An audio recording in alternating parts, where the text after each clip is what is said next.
Hi, it is the 22nd of June, 2022. Um, so I'm feeling okay about my life right now. I mean, I got a job, I had my evaluation today. It sounds like I'm doing okay and we're going to continue on. Every year, they it's just we restructure the agreement, make sure everyone's kind of on the same page and So I've got that kind of job security at the moment, and I feel very confident in my investments. Um, the discourse on Twitter, a lot of people have just been real shitty lately, and I've just gotten to the point where I don't have a lot of patience for it. If people start coming out with insults and all this, I typically just block people. They really seem to like insulting my intelligence, and it's just so absurd when obviously I'm in the top 2% of people intelligence wise. I mean, if we're talking about raw IQ, I mean, I usually get like a 145 to a 150 when I take one of the online IQ tests. I got into Mensa first time I took the test. I got into the Navy nuclear power program, which is a program for intelligent people, and got a 4.0 in my undergraduate and business school. Got a master's degree. Got a CPA license. I was tied for the 8th highest exam score in our state the year I took the test.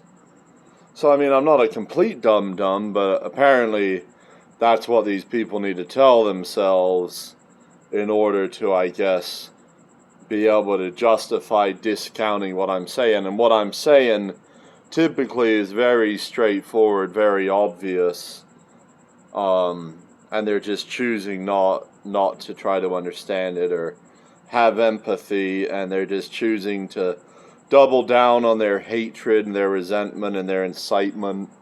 And at this point, I'm really done trying to help these people. I'm really done engaging because there's no point.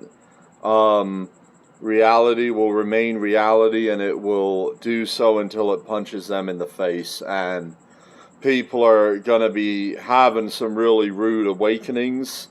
I think this isn't gonna end well for a lot of people who have just decided to continuously double down on hatred, on bullying, on cruelty, and on attempting to impart violence onto others. And whether you're trying to do that directly or you're trying to do that through government, the old adage that violence begets violence tends to have some validity to it and some accuracy to it if we look historically.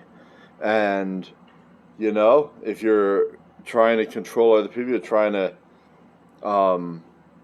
hurt them, which it seems that they are trying to do, well, you're going to inspire anger, you're going to inspire hatred, and at some point it's likely you're going to inspire violence. And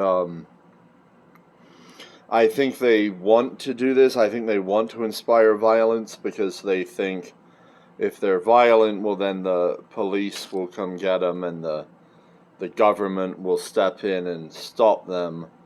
And they lack a fundamental understanding of economics. They lack a fundamental understanding of the situation that exists economically and the fact that our government has been surviving off a credit bubble that is collapsing. Their purchasing power is going away. People are going to become unwilling to loan money to this bankrupt government. And when that happens, they're only going to be able to spend money that they're able to either extort from people, steal from people, or somehow produce, I guess, selling off assets they own or finding a way to produce some kind of something, but the problem is government isn't good at producing things that have real value because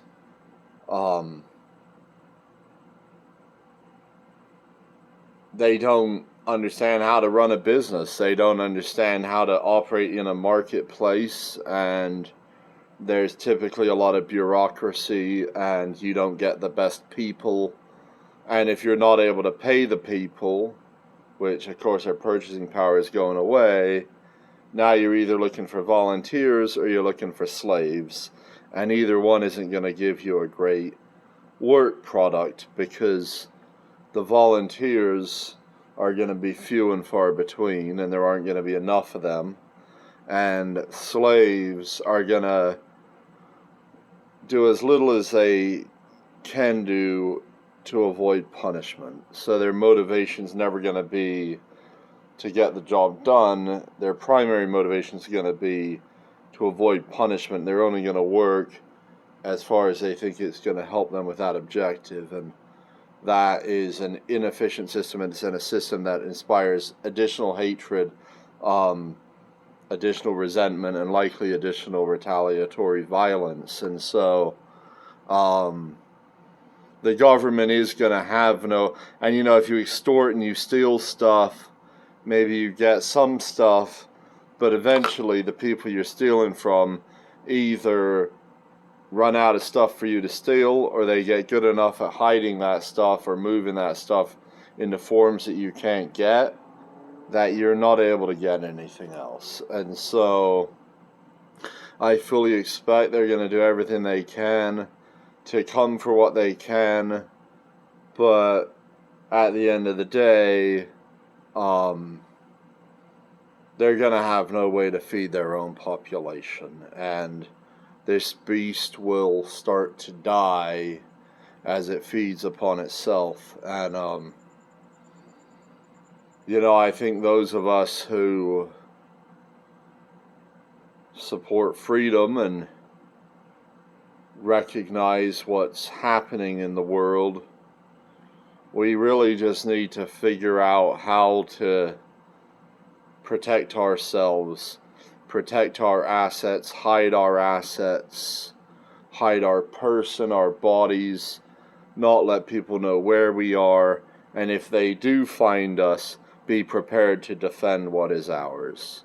And that's really all there is to it, is really just a game of surviving longer than the beast. And the beast will hit a point where the people are really running out of food, and they're going to start coming for the authorities, because they're going to be desperate, and they're going to be angry, and they're going to be hungry, and they're going to blame these guys. And there's this Supreme Court business going on. There's all this talk about, if they overturn the Roe v. Wade, there's going to be all these riots and all this. I don't think the left is going to have a good experience the next time they choose to do those things. I think a lot of people in this country are looking for a reason to let out some of their aggression. And I think this is the kind of thing that could potentially do that. And I would advise people to stay home this weekend. I would advise people to lay low and to not involve themselves in any confrontations that may happen out there. But understandably, if you own a business or other property in an area that you think might be targeted, then you're going to do what you feel like you need to do to protect that property. And that's fully understandable. So, I intend to be in Las Vegas this weekend, playing a couple more poker tournaments, and really just laying low in my way, which is being around a bunch of people. I actually feel pretty secure in those casinos because I know that those casinos do have armed security, and they have a lot of it, and that there is a police force that's on call at any moment, prepared to protect the money that's in those casinos. And so anyone who tried to start any kind of trouble in a place like that, I don't like their chances of having a tremendous amount of success.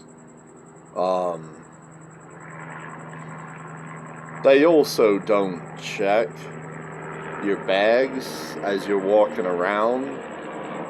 So it's like, how many people are carrying firearms that we don't know about through this casino?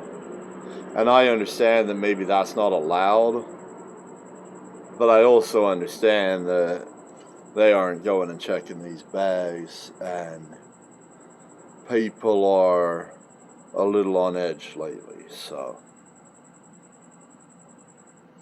I like casinos, man, and it gives me a chance to talk to other people, and there's usually some different dynamics that go on. Now this will be different. I'm playing like a big field $400 buy-in, so this is going to be more of a recreational field. Chances are I'm not going to recognize anyone at my table. These guys won't be quite as veteran of poker as some of the other events I've been playing, so will be a little different dynamic. And of course, tables are always shifting, people are coming and going, tables are breaking, so you might end up seeing a lot of different people at your table over the course of a day, and there's always a chance I will bump into people I know who are just walking around or happen to be there. I mean, I know a lot of poker players, and so I was walking by, there's this Monster Stack tournament, 1,500 buy-in, guess like thousands of players, and I happened to walk by a table of it last time I was there, and I saw two guys I know from our local casino both playing at the same table in the Monster Stack. So like that just like goes to show that like I know a lot of poker players, and